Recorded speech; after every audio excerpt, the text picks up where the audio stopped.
같이 읽을까요? 부활과 저 세상의 삶. 누가복음 강해 97번째. 이제 3번만 더 가면 100회가 됩니다. 이럴 때는 100회 기념 뭐 이런 거 없나요? 잠깐 기도하고 말씀 들어가겠습니다. 사랑의 하나님 아버지 감사합니다. 우리에게 오늘도 말씀을 주셔서 생명의 양식으로 먹이시니 우리가 이 양식 먹고 아버지 나의 죄에 대하여 의에 대하여 심판에 대하여 다시 한번 깨닫고 우리 안에 주님 주시는 그 영생으로 살아날 줄 믿습니다. 말씀 깨닫게 하시고 눈 보게 하시고 귀 듣게 하시고 아버지 모든 하나님과의 모든 관계가 예민하게 작동될 수 있도록 주님 허락하여 주시옵소서. 전하는 자의 입술을 주님 주관하여 주시옵소서. 감사하며 예수님 이름으로 기도드렸사옵나이다. 아멘. 오늘 본문은 여러분들 정말 정말 가장 중요한, 그 무엇보다도 중요한 십자가와 예수님의 그 생명의 고난, 그 다음으로, 아니 그거와 거의 동등하게 부활이라는 문제. 되게 우리가 십자가를 믿고 예수님도 믿고 고난 받으신 그 모든 그 고난의 피 다 믿어요. 근데 부활은 어떻습니까? 우리 솔직히 한번 얘기해 봅시다. 우리 옆에 사람 없어요 오늘. 옆 사람 눈치 볼 수 없는 게 이 온라인 예배 가장 독특한 거니까. 부활은 어떻습니까? 몰라요 사실. 모르는 걸 어떻게 믿습니까? 물론 뭐 믿음은 모르는 것과 바라는 것들의 실상이라고 했지만, 그러나 더더욱이 모르는 게 바로 이 부활의 문제입니다. 오늘 이 말씀 가운데서 여러분들 안에 정말 이 부활의 문제에 대해서 잘 정리되기를 저는 축복합니다. 그렇다고 제가 오늘 아마 부활에 대해서 정확한 답변을 여러분에게 드리지는 못할 거예요. 왜? 저도 모르거든요. 그래서 우리 가능한 한 이제 부활을 설명하려고 합니다. 자, 오늘 본문은 지난주에는 뭐에 대한 얘기였죠? 세금에 대한 문제였어요. 세금은 누가 들고 왔다고 그랬어요? 거기에 서기관들과 바리새인들이죠. 서기관과 대제사장, 이들이 어떻게 했어요? 그 세금 문제를 들고 와서 예수님을 공격했습니다. 오늘 문제는 누가 가지고 왔어요? 이 질문을? 사두개인이에요. 사두개인의 질문으로 시작이 돼요. 그래서 우리는 이 사두개인에 대한 그 뭐라 그럴까요? 설명을 좀 해야 될 것 같아요. 이 사두개인을 성경에서는 그 앞에 뭐라고 부연 설명을 하고 있습니다. 뭐라고 부연 설명을 하고 있나요? 부활이 없다고 주장합니다. 네, 오늘 주보가 안 나갔죠. 주보를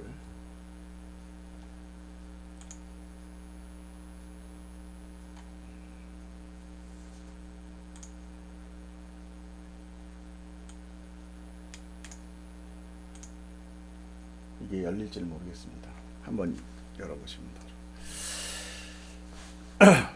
네, 부활이 없다고 주장을 했다는 거예요. 왜 사두개인은 유대인이면서도 부활이 없다고 생각을 했을까? 도대체 사두개인이란 어떤 사람들, 어떤 부류의 사람들인가? 이 사람들의 정체성을 우리가 알아야 오늘 그 질문의 내용, 그 다음에 예수님의 그 답변을 조금 더 좀 알 수 있으리라고 믿습니다. 자, 지난주에도 제가 잠깐 언급했고 또 몇 번 언급한 적이 있지만, 대제사장은 처음에 누구의 계열로 시작됐다고 그랬습니까? 모세의 형인 아론이라고 했죠. 그러나 다윗 시대에 와서는 이 아론의 혈통에서 어디로 옮겨지냐면 사독 계열로 옮겨집니다.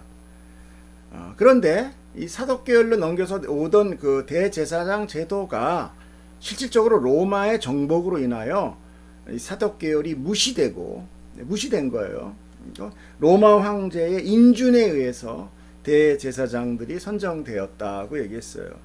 그래서 이 사독 계열의 자손들, 사독 계열의 이 파들이 모여서 자신들이 바로 대제사장의 이 계열이다, 이것을 주장하는 이 일종의 사독 계열, 사독, 그래서 사두개파 이렇게 된 겁니다. 이해되시죠? 사두개파가 형성된 거예요. 그래서 그 당시 유대인은 3대 종파가 있어요. 제일 먼저 우리가 잘 아는 바리새파가 있죠. 그 다음에 사두개파가 있습니다. 그 다음에 마지막에 에세네파라는 파가 있어요. 자, 이 사두개인들은요, 특별히 아주 좀 그 정통성에 예민해가지고, 특별히 유대인들이 이 성경, 율법이라고 얘기하는 그 모세 오경만 성경으로 인정을 합니다.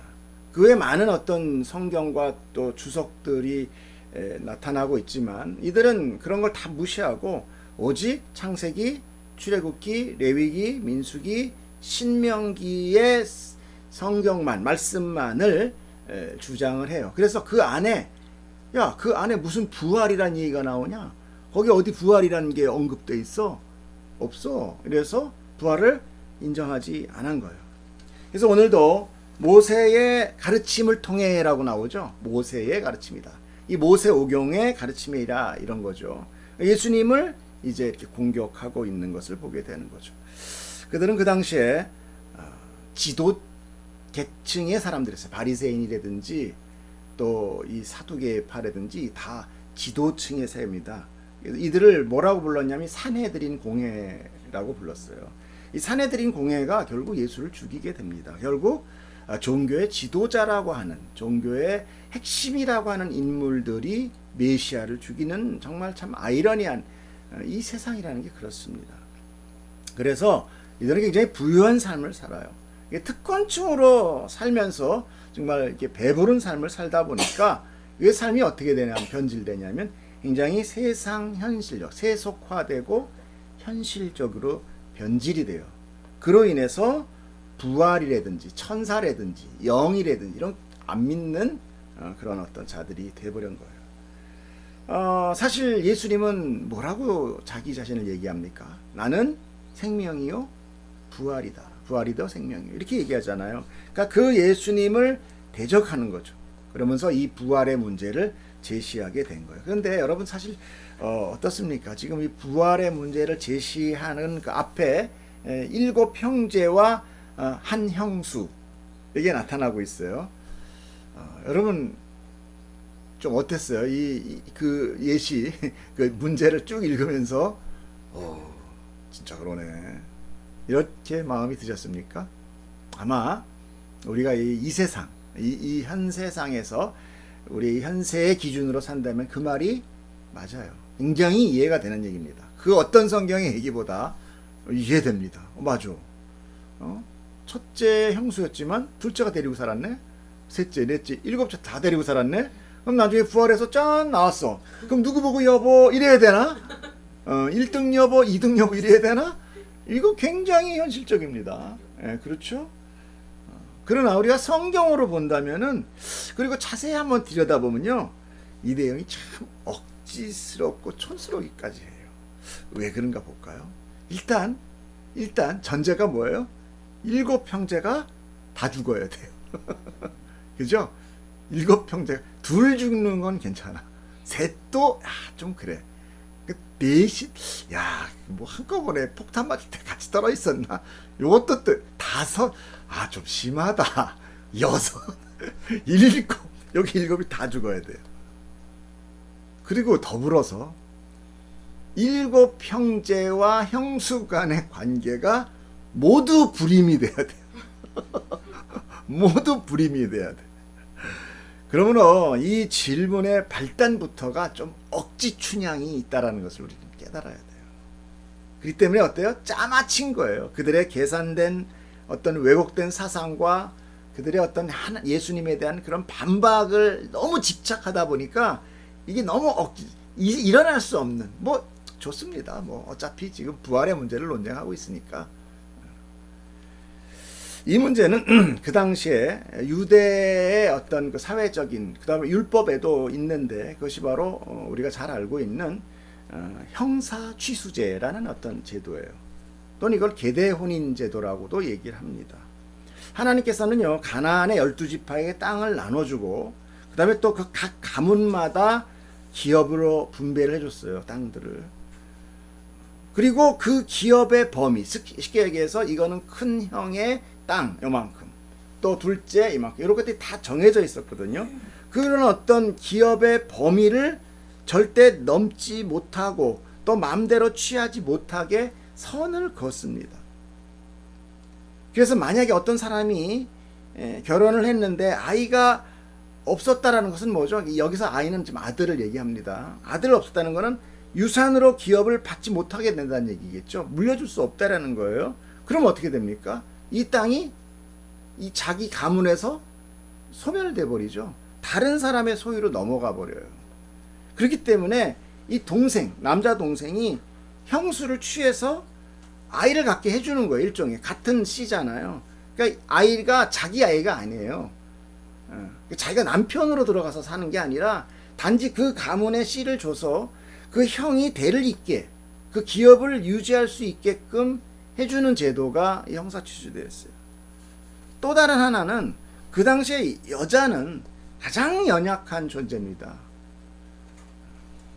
남자가 없이는 힘으로 살아가는, 농사하고 가나안 땅이는 굉장히 척박한 땅이거든요. 여러분 저도 안 가봤지만 사진에 보면 어떻습니까? 나무 한 그루도 없고 다 새빨간 산에다가 비가 오면, 성경에도 나와 있어요. 비가 오면 그 땅이 어떻게 된다? 물을 흡수하는 땅이다 이렇게 나와요. 물을 머금고 뭔가를 풍작하는 땅이 아니에요. 그래서 이른 비와 늦은 비가 꼭 있어야 농사가 될 수가 있어요. 이른 비는 뭐예요? 씨 뿌리고 내리는 비. 늦은 비는 열매 맺기 전에 내리는 비가 없어요. 그러니까 이들은 뭐냐면 천수답이에요. 실종에서 이 가나안에 있는 이스라엘을, 이 백성은 하나님께서 어떻게 해서 길렀다? 너희는 하나님만 바라봐라 이거예요. 다른 거 의지하지 말아요. 그런데 이들이 누굴 의지합니까? 바알과 아세라를 섬기게 돼요. 바알과 아세라는 이 풍요의 신입니다. 풍요의 신. 그래서 비를 내리게 하고 풍작이 되게 하는. 그러니까 좀 자기들의 죄로 인하여 이 흉작이 오면 바알과 아세라 쪼르륵 쫓아간 거예요. 그래가지고 거기서 막 우상 숭배를 하면서 비가 내리면 또 좋다고 그러고 뭐 이렇게 그런 했던 거죠.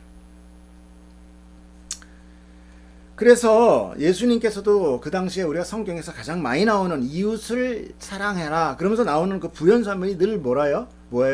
고아와 과부와 뭐 객 이런 얘기들이 나오잖아요. 꼭 고아 과부, 이 과부가 꼭 나옵니다. 과부의 가산을 삼키는 저놈들 이렇게 꼭 나오잖아요.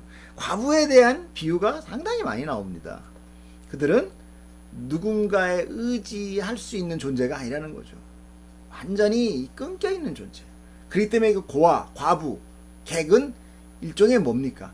이제 하나님 한 루트만 의지할 수밖에 없는 자, 이거를 대표적으로 나타내는 겁니다.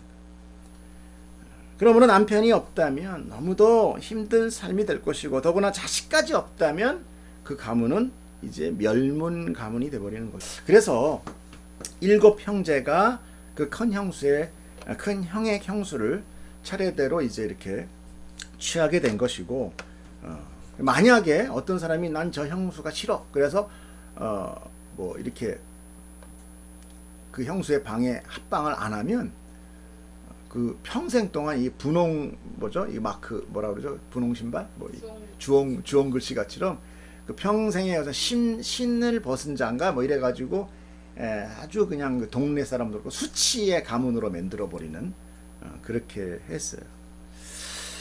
자, 그렇게 형수는 임신이 안 됐고 결국 아우들이 모두 죽게 되었다는 거예요. 이게 뭐 그 집안은 분명히 씨 없는 집안이죠. 씨 없는 수박, 그죠?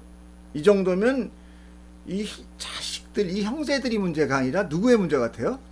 그 형수가 혹시 이 불임한 형수 아닐까요? 아무튼 사두개인들이 모여서 머리를 짜낸 이 질문이 이거예요.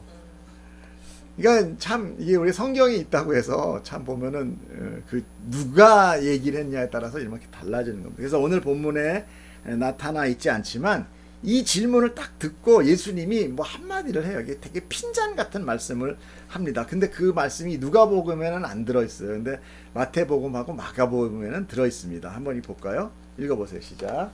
계속해서 대답하여 이르시되 너희가 성경도 하나님의 능력도 알지 못하는 고로 오해하였도다.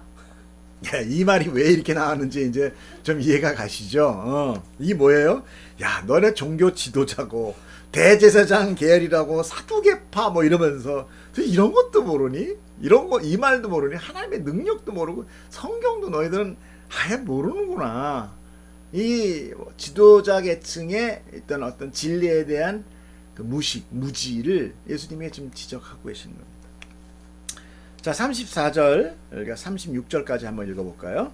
예수께서 이르시되 이 세상의 자녀들은 장가도 가고 시집도 가되 세상과 죽은 자 가운데서 부활함을 얻기에 합당하심을 여김을 받는 자는 장가가고 시집가는 일이 없으며 그들은 다시 죽을 수도 없나니 이는 천사와 동등이요 부활의 자녀로서 하나님의 자녀다라고 합니다.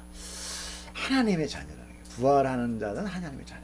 자, 주님은 부활을 설명하면서 딱 두 가지로 이렇게 대척점에 놓고 있습니다. 하나가 이 세상, 그리고 저 세상. 이런 다른 환경을 제시해요. 물론 이 세상은 어디겠습니까? 지금 이렇게 속해 있는 여기 이 세상이라고 그러겠죠. 저 세상은 뭐겠어요? 앞으로 올 세상이라든지 죽은 후의 세상. 저승 말고요. 뭔가 다른 세상을, 다른 걸 얘기하겠죠. 부활은 이 세상이 아닌 다른 세상의 삶이다 라고 말씀하시는 거예요. 솔직히 이 말을 정확히 아는 이 세상 사람은 아무도 없습니다. 저도 마찬가지예요. 그러므로 우리는 주님의 이 설명을 붙들고 최대한 이 세상의 이해와 상식이 아닌 말씀을 통해서 해석되기를 우리는 노력해야 돼요. 성경은 늘 그렇습니다. 일단 저 세상이란 쉽게 얘기해서 뭘까요? 부활해서 새롭게 사는 세계를 표현하겠죠. 그런데 그곳에는 뭐가 없다? 장가 없고 시집 없다. 자, 장가도 안 가고 시집도 안 가니까 그냥 뭐 연애만 하면 되는 건가요? 너무 좋은 세상인가? 자, 장가와 시집은 한마디로 뭐예요? 결혼이죠. 자, 결혼에 대한 거죠. 결혼은 뭘 의미합니까? 가족의 탄생을 얘기하죠. 즉 생육하고 번성하기 위한 기초 단위가 가족인 거잖아요. 그렇다면 저 세상의 삶에서는 가족이 필요 없다라는 거예요. 결혼이라는 건 가족의 탄생인데 가족이 필요 없다는 건 그 얘기는 뭐예요? 이제 더 이상 수를 늘릴 필요가 있다 없다? 없다라는 거예요. 더 이상 인구가 늘어나고 이런 거 필요 없다라는 거예요. 저 세상은 인구의 증가, 인구의 감소, 뭐 이런 거 이러고 인하여 소멸되고 뭐 인구 폭발 이런 거 없다라는 거죠. 거기에는 하나님의 백성의 정해진 수가 딱 채워주면 더 이상 끝이다라는 거예요. 여기 굉장히 중요한 겁니다. 마냥 이게 있는 게 아니에요. 저도 그래서 그래 너도 하나님은 공의, 이 공의라는 것은 좋은 것도 있지만요 당하는 입장에서는 엄청 무서운 겁니다. 절대 유도리가 없다는 거예요. 딱 칼로 딱 자르면 요선과 요선이 그 경계로 정확하게 나눠진다라는 거예요. 택함이라는 것은 공의에 의한 택함입니다. 우리 엄마인데요. 내가 사랑하는 엄마인데요. 애들 말로 얄짤없는 거예요. 딱 잘라주면 거기서 하나님의 백성, 여기는 버려지는 유기될 자들. 이것을 마지막 때의 심판의 날이라는 시간적 기준으로 표현하게 되는 거예요. 하나님의 때. 그렇죠? 그런 얘기 많이 듣잖아요. 하나님의 때. 하나님의 시간. 하나님의 때에 딱 갈라지는 것입니다. 여러분, 만약에 아담이 어떤 모습으로 창조됐을까요? 첫째, 아주 꼬물이 같이 세표 분열부터 시작했다. 두 번째, 3살, 10대, 20대. 어떻게 생각하십니까? 그냥 가장 인생의 가장 최적 상태인 성인의 모습으로 창조되었다고 생각할 수 있어요. 왜 그러냐? 하나님의 나라는요, 시간이 존재하는 게 아니에요. 자라거나 늙어짐이 없습니다. 자라거나 늙어지는 게 뭐예요? 시간에 의한 거잖아요. 그건 결국 뭐도 없다? 죽음도 없다라는 것이죠. 그래서 아담과 하와가 성인으로 태어나요. 그리고 아담이 하나님에 의하여 그 에덴을 경작하고 각 짐승들의 이름을 지어주고 이런 것들이 나타나죠. 그런데 자식이 언제부터 태어나느냐 하면요, 아담과 하와가 선악과를 따먹고 죄를 범한 다음에 하나님으로부터 에덴 동산에서 쫓겨나서 거기서 가인과 아벨이 태어납니다. 아시죠? 에덴 동산 안에서 안 태어난단 말입니다. 그리고 나서 성경 뒤에 창세기로 넘어가면 누구는 누굴 낳고 몇 살에 죽고, 누구는 누굴 낳고 몇 살에 죽고, 탄생과 죽음이 나타나기 시작해요. 결국은 죽음이, 그러니까 몇 세에 죽고 우리는 이 몇백 살 여기에 우와 이러면서 야 엄청 장수했네. 역시 하나님의 계보는 복이 넘쳐. 그러면서 막 무드셀라 막 900몇 살. 오 나도 하나님 잘 믿으면 이렇게 장수하나? 무병장수가 복이구나. 근데 성경은요, 이 장수를 표현하고자 하는 게 아니라 시간이 흘러 죽는다라는 것을 표현하고 싶은 거예요. 너희들이 아무리 천년만년 죽음이에요. 시간이 지나면서 죽음. 하나님한테는 시간이 해당되지 않지만 사람한테는 시간이 적용돼요. 언제부터? 죄가 시작되면서부터. 그렇지만 부활한 저 세상의 삶에서는 이제 더 이상 죽음이 없기 때문에 결혼할 아이를 생산할 필요가 없게 되는 것이죠. 정해진 숫자가 어디로 가요? 영생으로 가는 거예요. 이제 큰일 났다. 나 저놈 진짜 미운데 저놈이랑 평생 영원히 같이 살아야 돼. 평생 원수 말해서 이 영생이란 뭘 얘기합니까? 진짜 우리가 생각하는 막 영원히 진짜 막 천년 만년 이걸까요? 시간이 없다 이거예요. 시간이 없다. 시간이 없다? 바쁘다? 나 시간 없네. 이게 아니라 시간이라는 그런 어떤 뭐랄까요, 논리가 적용되지 않는다. 그러므로 천사와 같은 동등한 삶이 된다는 거죠. 이것은 천사와 같다라는 것이 아닙니다. 천사와 같이 존재가 된다라는 거죠. 시간의 지배를 받지 않는다라는 거죠. 이것이 부활이에요. 그러니까 부활은 내가 시간으로 봤던 내 몸이 이제 더 이상 시간의 영향을 받지 않는 것. 이것이 바로 하나님의 자녀들에게 부활이 일어나게 되는 것입니다. 여러분, 기독교는 부활의 종교입니다. 그래서 부활이 없으면 우리는 이 세상에서 가장 불행한 존재라고 얘기합니다. 왜요? 다른 우상들은 다 이 세상에서 복 받으려고 기도 1시간에 1,000원, 1,000원 아니었다. 10,000원, 뭐 일주일에 10만 원 이러면서 막 자기의 뭐 유익을 얻잖아요. 기독교가 뭘 우리의 유익을 얻습니까? 여러분, 그거 다 잘못된 거예요. 기독교는 우리의 유익을, 이 세상에서의 유익을 얻는 종교가 아니에요. 나는 그럼에도 불구하고 저렇게 미어터지는 교회 사람들이 많이 온다? 이거 아이러니한 겁니다. 뭔가 잘못 알고 있는 거예요. 기독교는 이 세상에서 복받는 종교가 아니에요. 이제 안 그래도 온라인인데 이제 교인 수는 더 줄게 생겨요. 전 제 얘기가 아닙니다. 성경을 다시 보면은 기독교는 이 세상에서 복받는 종교는 절대 아닙니다. 그러므로 우리의 소망, 이 신앙생활의 모든 목적과 목표는 뭐예요? 부활이에요. 즉, 저 세상, 다시 얘기해서 하나님의 나라로 완성된다는 거예요. 이 세상은 죄로 인해 이미 창세기 때 죽음이 선포되었습니다. 어떻게 했습니까? 정령 죽으리라. 예. 그러므로 부활은 이 세상이 아니라 저 세상에서 이루어지는 것이에요. 그렇다고 이것이 여기가 저기다 이게 아니에요. 하나님이 공간적인 개념으로 생각하면 안 돼요. 우리가 배웠듯이 누가복음 17장 21절에 뭐라고 합니까? 하나님의 나라는 여기 있다 저기 있다 하는 것이 아니라 누구 안에 있다? 너희 안에 있다. 그게 뭡니까? 이게 나중에 이제 저 뒤에 보면은 이게 한 알의 씨앗이 심겨져. 그 씨앗이 뭘로 태어나요? 이 시간에 지배받지 않는 존재로 탄생하는 거. 이게 부활이에요. 즉 하나님의 나라는 공간이 아니라 뭐냐? 하나님의 통치에 있다고 이렇게 말씀드렸어요.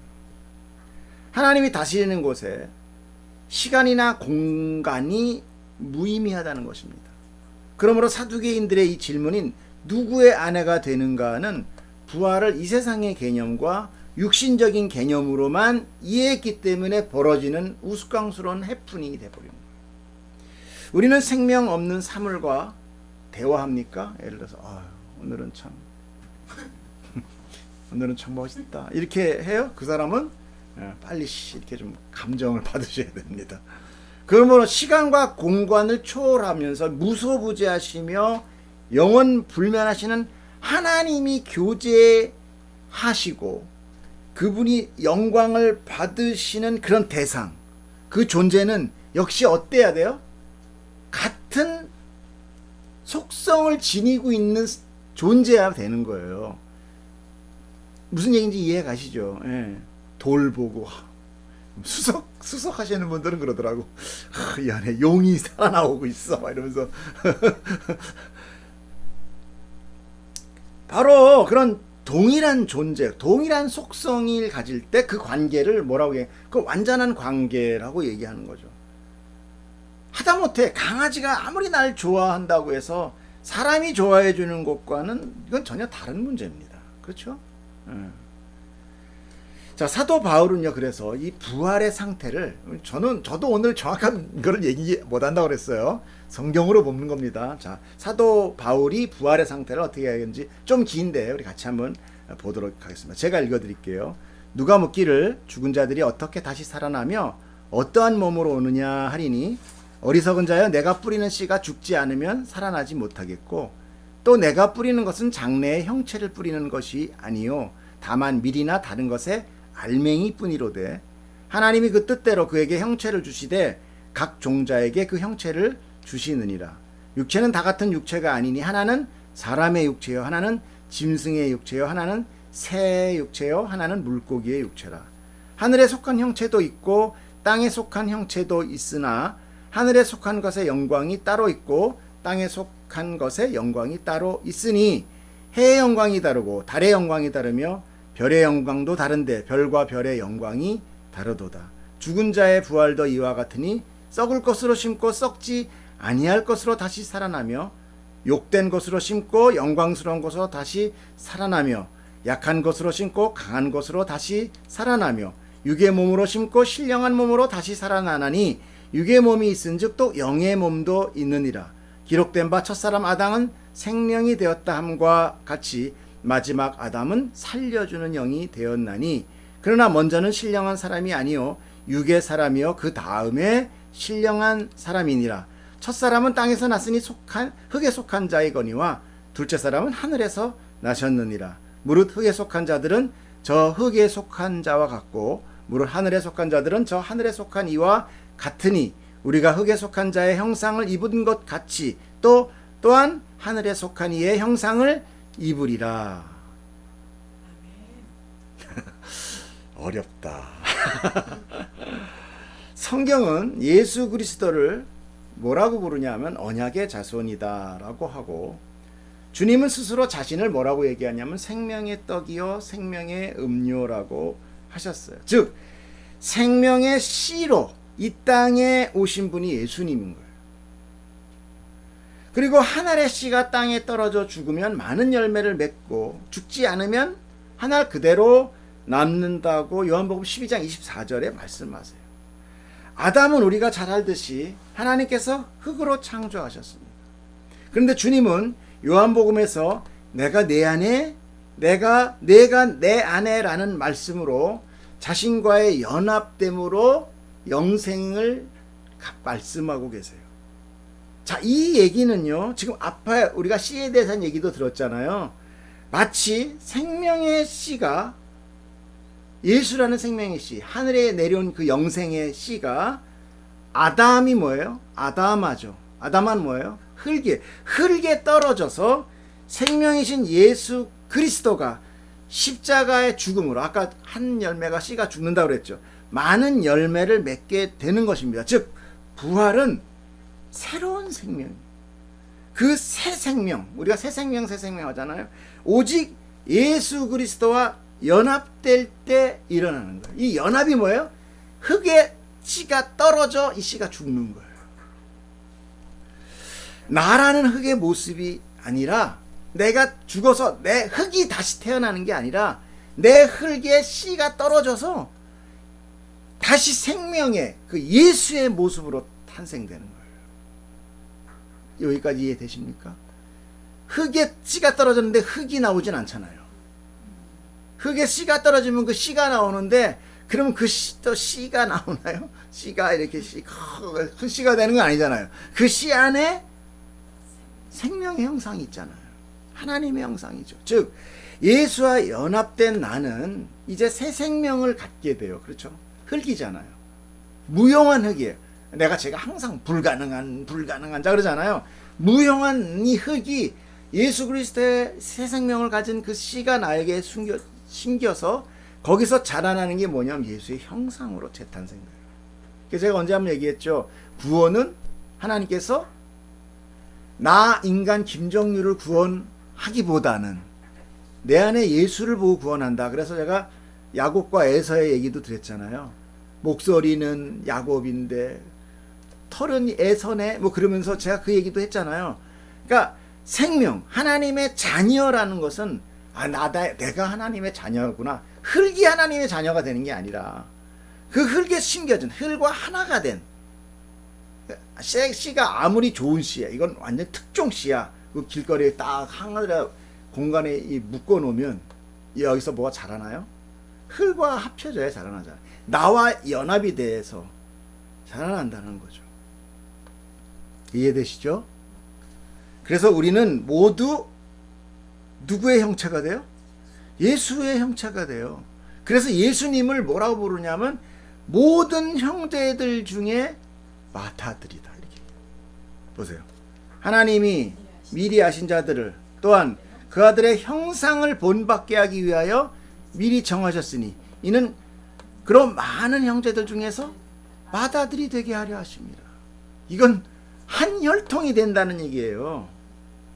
아까 같이 누구는 죽고 누구는 죽고 해서 그 본질이 달라지는 거예요. 본질이 흙의 본질이 아닙니다. 흙이 이거 네 흙이야 내 흙이야 이게 아니라 완전히 다른 형상, 그 씨 안에 숨겨져 있는 속성의 형상, 예수의 형상, 생명의 형상, 진리의 형상, 그거로 제 이 무용한 흙에서 재탄생되는 거예요.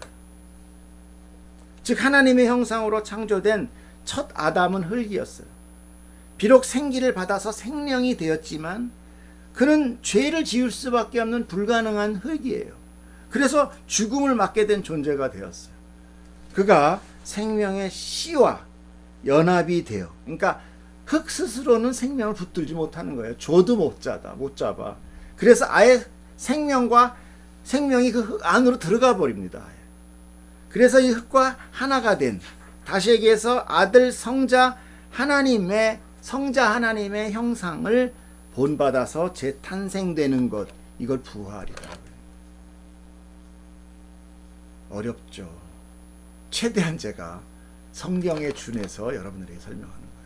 여러분들 안에 이런 사두개파적인 부활이 우리 안에는 있어요. 그래서 35절에 보면은 부활을 얻기에 합당히 여김을 받은 자들은 부활을 얻게 된다 이렇게 나오죠. 35절. 그죠? 저 세상과 부활을 얻기에 합당히 여김을 받은 자들이라는 조건이 붙어요.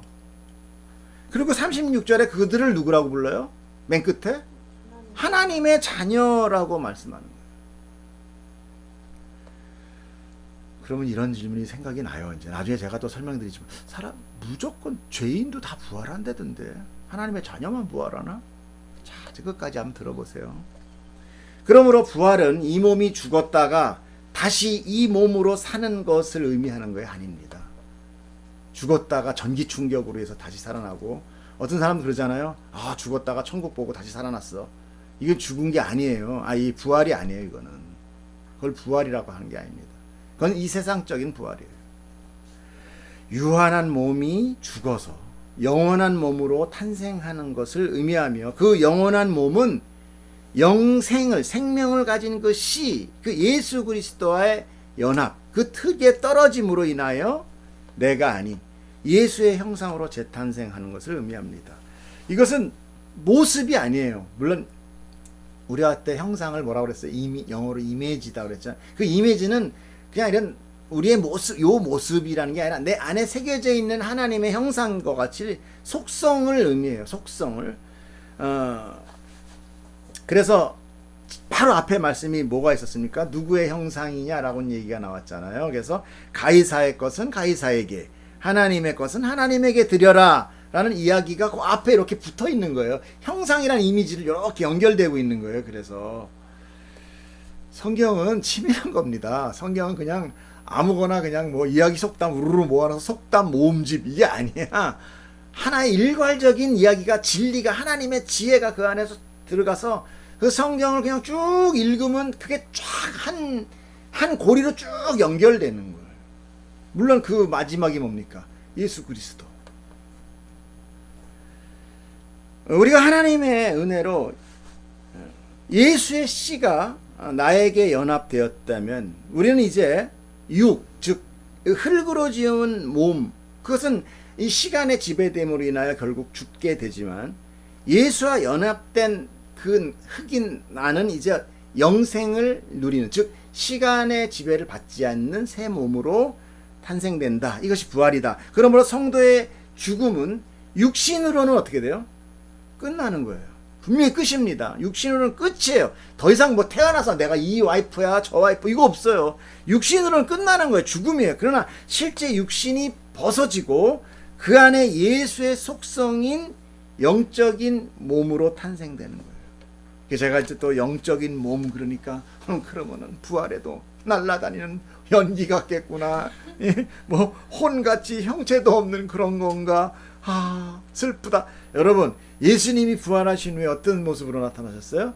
제자들에게 육신으로 나타나셔서 눈에도 보이고 만지고 식사도 하는 그런 몸으로 나타나십니다. 그러니까 이 세상의 상식으로는 알 수 없는 존재예요. 이걸 증빙해놔라. 이거 증빙 못합니다. 예수님께서 그렇게 형상으로 우리에게 보여주세요. 이 몸이 몸이지만 그 전에 흙의 몸이 아닌 생명의 몸이고, 공간을 초월하지만 그렇다고 날아다니는 영인 아니고, 내 몸이 있으며 그 몸은 시간에 의하여, 공간에 의하여 지배되지 않는다. 즉 천사와 동등하다. 이것이 여러분에게 소망이 되기를 축복합니다.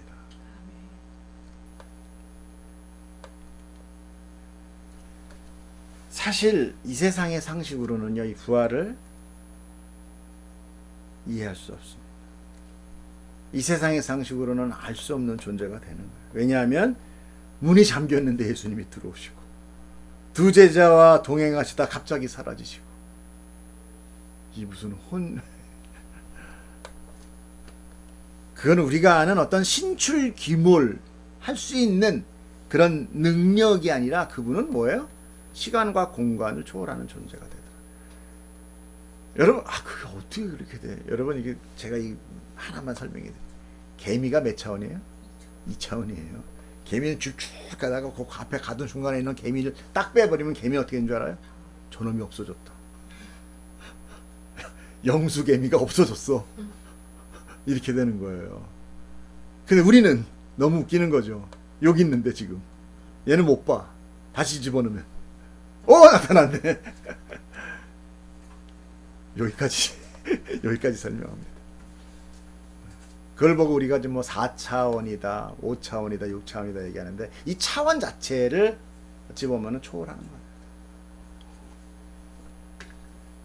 사람들에게 부활 얘기를 하면요, 가장 두려워하는 것이 하나 있대요. 뭐냐면, 부활 후에는 과연 어떤 모습으로 부활할까?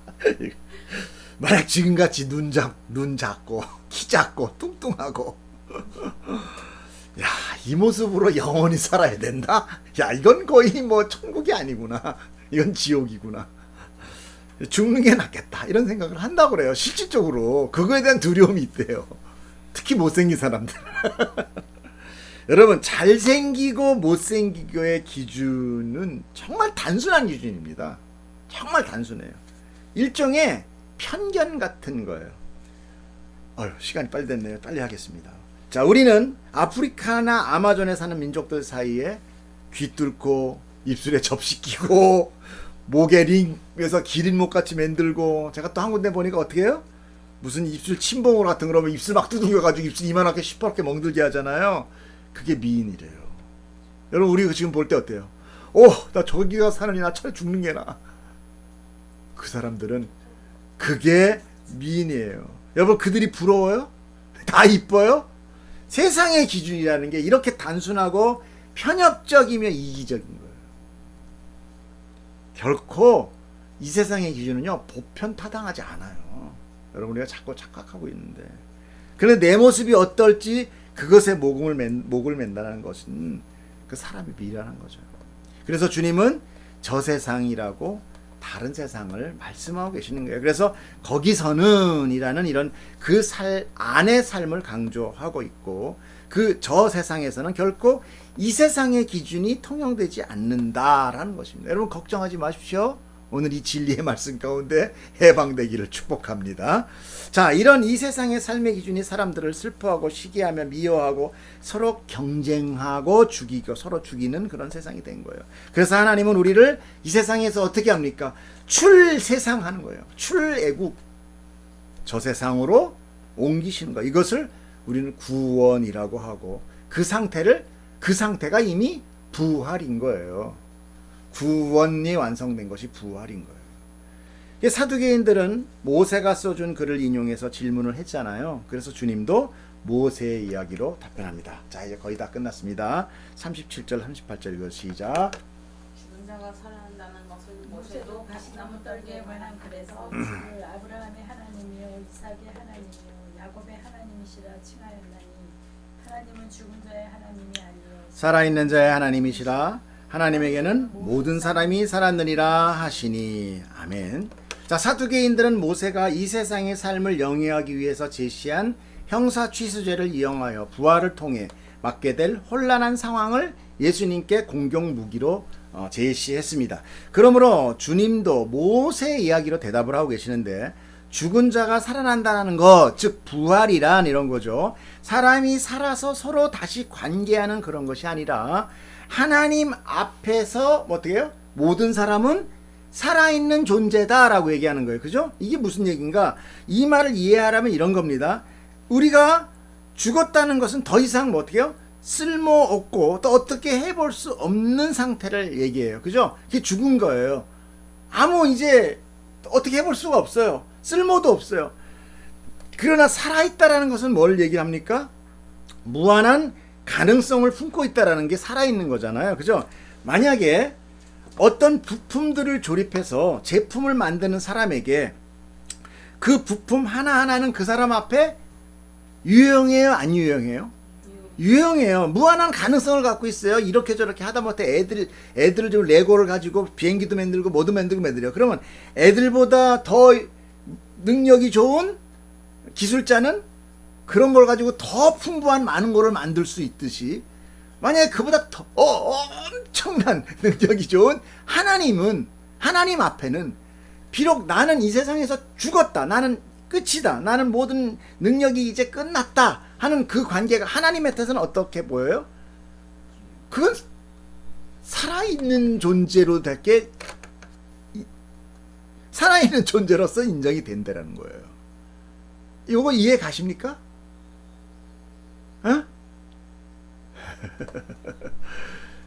예를 들어서 이거 떨어뜨려서 깨뜨렸어요. 그러면 우리 같이 모르는 사람은 죽어 있는 거지만 기술자는 뚝딱뚝딱 다시 고쳐서 살릴 수도 있잖아요. 그러니까 이 우리의 그 불가능의 하나님 앞에서는, 하나님 앞에 가면 이게 죽은 자가 유용한 자가 될 수 있다라는 거예요. 하나님 앞에는 산자가 된다라는 거예요. 이 얘기가 그 얘기예요. 어떤 죽은 자도 하나님 앞에 가면 산자가 돼요. 왜? 하나님은 자, 뭐 어떤 하나님은 어떻게 해요? 하나님 앞에서는 죽음이라는 것이 적용이 되지가 않아요. 그래서 이 세상에 아담 이후에 모든 사람은 다 죽어서 이 세상에 어떻게 된 사람들이에요? 다 사라진 존재죠. 무용한 존재가 되었지만 하나님 앞에는 어떻게 돼요? 모두가 살아있는 존재예요. 이거 이해 가셔야 되는데, 예, 이거 이해되기를 축복합니다. 진짜. 그러므로 부활은요, 하나님 앞에서 그분과의 관계에서 일어나는 것이에요. 부활은 내 혼자 스스로 난 죽었구나, 나 예수 생명났어, 다시 살아나야지, 이게 아니라 하나님 앞에서 일어나는 거예요. 하나님과의 관계에서만 일어날 수 있는 게 부활이에요. 하나님 없으면 부활이 안 돼. 이거 깨뜨렸는데 이거 다시 조립해서 다시 산자, 유용한 자, 이게 되기 위해서는 어때? 그만한 능력이 있는 사람 앞에 있어야 이게 산자가 되는 거예요. 우리 앞에 있으면 그냥 죽은 자야, 없어진 자야.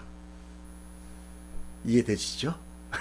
그러므로 사람과 사람 사이에서 일어나는 것, 사람과 사람 사이에서 일어나는 것, 그러니까 뭐야? 조금 전에 얘기하는 누구의 아내냐, 누구랑 다시 살아야 되는가라는, 그건 어떤 관계예요? 사람과 사람과의 관계잖아. 이 질문은 이 생각부터가 잘못된 거예요. 부활은 하나님 앞에서 일어나는 상황이에요. 그래서 38절의 내용을 세 번역으로 우리가 성경을 보면 뭐라고 나오냐면요, 읽어보세요. 하나님은 죽은 사람들의 하나님이 아니라 살아있는 사람들의 하나님이시다. 모든 사람은 하나님과의 관계 속에서 살고 있다, 이거예요. 하나님과의 관계를 가질 때 우리는 살아있다라고 얘기하는 거예요. 그래서 바리새인들 보고 뭐라고 얘기했습니까? 이 회칠한 무덤아, 이랬잖아요. 그건 뭐예요? 너하고 나하고 관계가 없기 때문에 너는 지금 살아있다고 까불까불대지만 그 유한한 인생의 시간 안에 갇혀있는 거, 그건 죽은 거나 마찬가지야. 난 영원을 사는 앞에 그냥 죽은 거야. 근데 너는 회칠하고 겉에다가 이 죽은 시체가 살아있는 척 하는 거야. 그러나 이 고아 과부 힘없는, 이 볼품없는 그러는 하나님이 너희를 사랑해, 하나님이 너희를 관계하는 순간 너는 사는 자가 된 거야. 이거 이해되기를 축복합니다. 유한한 삶으로 시간에 갇혀 사는 이 흙의 몸은요, 죽음 이후의 삶을 살지도 못하고 어떻게 서로 관계 맺지도 못해요. 여러분, 아무리 우리가 와서 추모를 예배를 드려도 죽은 자가 산 자와 관계 맺을 수 없어요. 귀신 무서워하지 마세요. 죽음은 이 세상을 사는 사람들에게, 즉 죄인들에게만 해당되는 것이에요. 죽음은 그래서 그들로서는 그것을 끝입니다. 유한한 고고로 끝에 배터리 딱 1.5 배터리 넣으면 그 배터리 끝나면 끝이듯이, 그러나 영원으로 시간을 초월하는 하나님의 능력 앞에서 죽음은 아무런 의미가 없는 거예요. 얘 죽었대요. 내가 배터리 갈아 끼면 되잖아. 이런 거예요, 일종의. 그럼 다시 살아나. 시계 죽었네. 그럼 시계 끼는 죽은 거예요. 근데 능력 좋은 내 앞에서는 야, 배터리 갈아 끼워. 그럼 다시 움직이는 거예요. 사는 거예요. 그래서 주님은 이렇게 얘기하십니다. 읽어보세요. 중요해요. 여기서부터 마지막입니다. 하나님은 죽은 사람. 아니요. 잠깐만요. 그래서 주님은 이렇게 얘기하십니다. 12장 4절. 읽어보세요. 시작. 내가 내 친구 너에게 말하노니 몸을 죽이고 그 후에는 능히 더 못하는 자들을 두려워하지 마. 네. 몸을, 인간 대 인간의 관계는 어떻게 돼요? 유한한 관계에 있을 때만 관계가 되는 거예요. 죽으면 더 이상 못해요.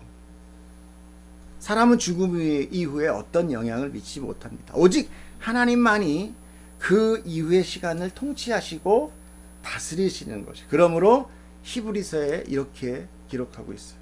자, 다 됐습니다. 시작. 한 번 죽은 것은 사람에게 정해진 것이요 그 후에는 심판이 있으리니.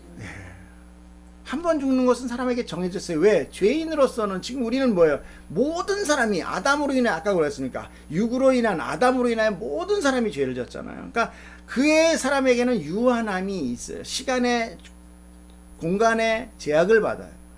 근데 그때 그 심판 하나님의 때 그 시간 이후에는 뭐가 있다? 심판이 있다. 죽음 이후는 하나님의 영역이라는 거예요. 그러므로 부활이란 육으로 죽은 자는 알지 못하는 그 삶을 예수와 연합된 자는 예수의 생명으로 인하여 그 이후의 삶을 살게 되는 거예요. 그리고 그 삶은 이 세상의 기준과 통치가 아닌 저 세상, 즉 하나님의 통치와 그 나라의 기준으로 살게 되는 거예요. 그러니까 내 얼굴 밑성근데 못생겼네 이게 아닌 거예요. 빌립보서 3장 21절 시작. 그는 만물을 자기에게 복종하게 하실 수 있는 자의 역사로 우리의 낮은 몸을 자기 영광의 몸의 형체와 같이 변하게 하시리라. 할렐루야. 여러분 우리는 부활할 것입니다. 아멘이십니까? 아멘. 부활은 우리의 힘과 능력과 믿음은 아니에요. 그래서 내가 아멘 했다고 되는 건 아니에요. 그러나 내가 하나님께 예배하는 자라면 내 안에 하나님을 향한 마음이 있다라면 우리는 택한 자예요. 하나님의 택하심과 그분의 능력으로 은혜를 받은 자에게 부활은 일어나는 것입니다. 이 세상은 죽음이 끝이에요. 그러나 저 세상은 죽음이 시작이 되는 것입니다. 그러므로 성도의 삶은 결코 이 세상에서의 풍요와 승리가 아닌 거예요. 여러분 잘 아셔야 됩니다. 여기서는 죄의 끈질김과 그 죄를 이길 수 없는 나의 불가능을 통회하면서 오직 하나님의 풍요하심과 그 죄를 이기신 예수 그리스도 안에 거하는 것, 씨가 땅에 심기는 것, 요 기간이 이 싹이 트는 그 순간 그것이 이 세상에서는 죽음이요 저 세상에서는 새 생명의 탄생이 되는 것입니다. 여러분 오늘 이 부활의 문제 여러분 안에 혼란스러울 수도 있고 좀 이 기준에 내 삶의 기준으로 이해할 수 없는 부분이 있을지라도 여러분이 성경을 믿고 예수를 믿고 하나님을 믿는 자라면 그분의 능력으로 우리가 조금은 하나님의 그 사랑과 은혜와 그 새 생명에 대해서 깨닫는 시간 되기를 축복합니다. 기도하겠습니다.